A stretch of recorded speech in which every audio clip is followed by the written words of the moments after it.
I think Kamala Harris will probably win in a cakewalk for governor. No! Okay. No! What are you doing? What are you doing? No, I'm telling you the reality, whether you like it or not. What are you doing? Democratic voters in California love to obey.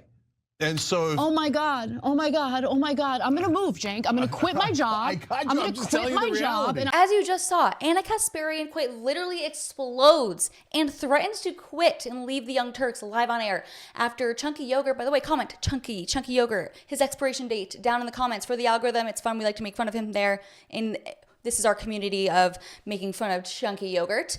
Anyways, Ana Kasparian is explosive live on air, threatening to quit after Cenk makes a crazy unhinged statement about Kamala Harris. She's getting annoyed because now he's kind of going back and being supportive of Kamswala again. All right, what is going on? Let's just get right into it. Some senior party officials said to be open to Kamala Harris running again in 4 years. Politico asking the question, are Democrats coconut pilled? Where are you on this future? Well, that was Fox News anchor Bill Hemmer throwing to Lindy Lee, who's the DNC Mid-Atlantic Regional Chair. Probably not for long, because she is about to devastate Kamala Harris.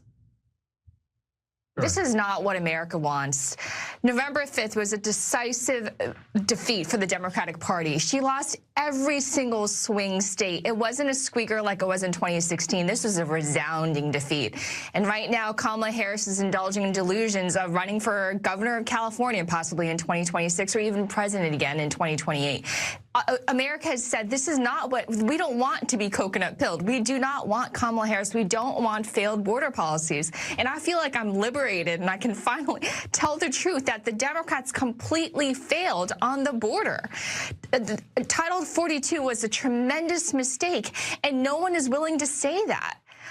Who is this right-wing Asian queen? Come on. Yeah, she's definitely going to get fired. Come on. Or she's not going to be holding that position much longer. Go off, Lindy Lee. You shouldn't have to be. You shouldn't be called bigoted or racist because you want strong borders for the United States.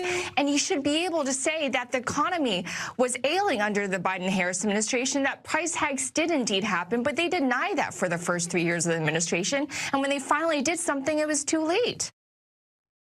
Now, look, Lindy Lee is a bundler for the Democratic Party. She raised a lot of money for Kamala Harris's campaign, and she feels that she was lied to about how she was performing in the polling, lied to by the Harris campaign about the likelihood of beating Donald Trump. And so she's been making the media rounds, and you can tell that she is really soured on the Democratic Party. But someone who hasn't soured on the Democratic Party is Joy Behar, yet even she has some pretty harsh words for the Democratic Party and, more importantly, the Kamala Harris campaign. Take a look. The thing the Democrats do that most politicians do, I think the Republicans did it back in the day with John McCain. It's like, it's your turn.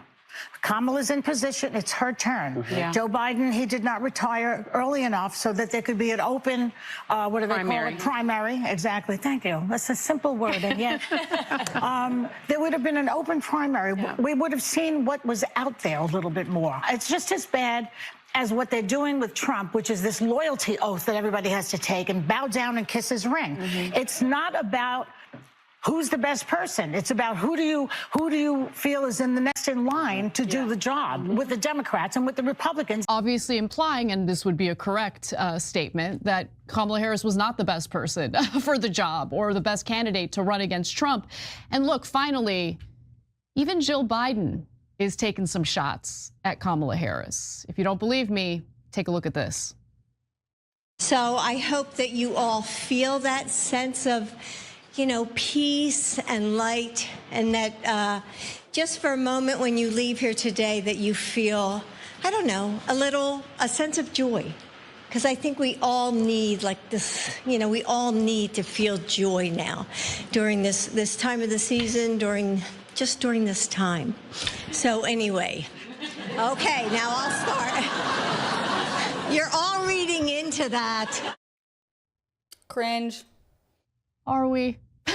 Are we? Yeah, so the rumors are that Jill Biden always hated Kamala Harris because of the one line in the debate back in 2020 in the primaries where she talked about how Joe Biden was in favor of segregation on buses back in the day, and then she never forgave her for that. Oh my God, Queen Biden. I mean, Joe Biden was literally around during those days, and he gave a eulogy at a KKK funeral, I believe. Let me just double check that. All right, I just had to do a quick fact check to make sure that I was correct there. But yes, Joe Biden did in fact give eulogies to 2 KKK like members, leaders, whatever. So he was literally around alive during that time.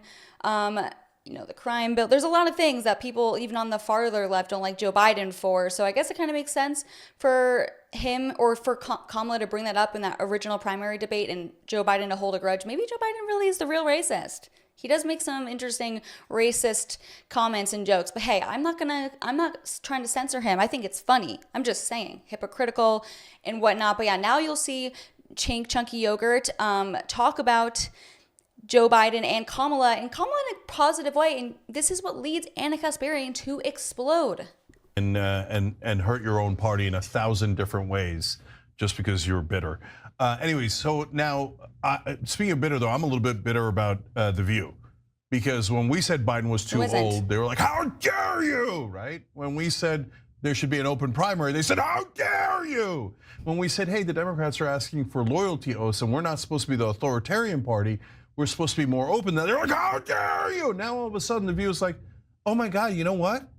Why didn't anybody tell us Biden was too old? Yeah, they'll go back to the loyalty oaths, believe me. Of course, they will. The View is the masters of loyalty oaths. If you don't pledge for whoever is the establishment corporate robot, they'll take your head off on The View. So Joy, I appreciate your new opinion, but it's very, very different than your old opinion, which is like a minute ago. And it dramatically different. By the way, there's one thing I disagree here. I think Kamala Harris will probably win in a cakewalk for governor. No! Okay. No! What are you doing? What are you doing? No, I'm telling you the reality, whether you like it or not. What are you doing? Democratic voters in California love to obey.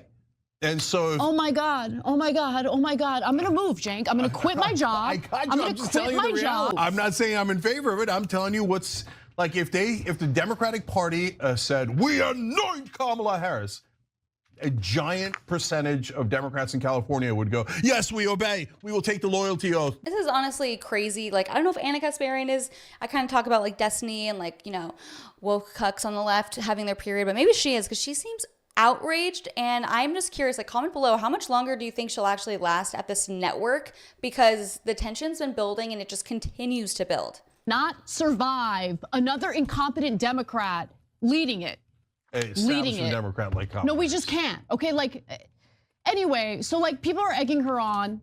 Okay, apparently she's like in a wait and see mode.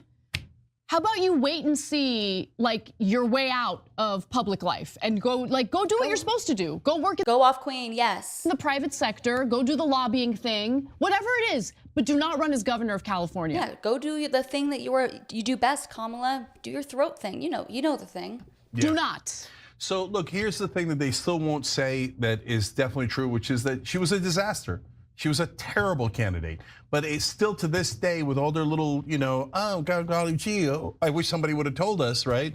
But they're not saying the core thing, which is she was a talking robot and she could not answer normal questions like a human being. She had her scripts ready and she would just take the script, her talking points, and match it to any question that you asked her. It was Sarah Palin-esque. Yes, I said it, and yes, she definitely deserved it. Yeah, I mean, that's all I need to show you guys. I mean, I do think what Chunky Yogurt is saying there is obviously true.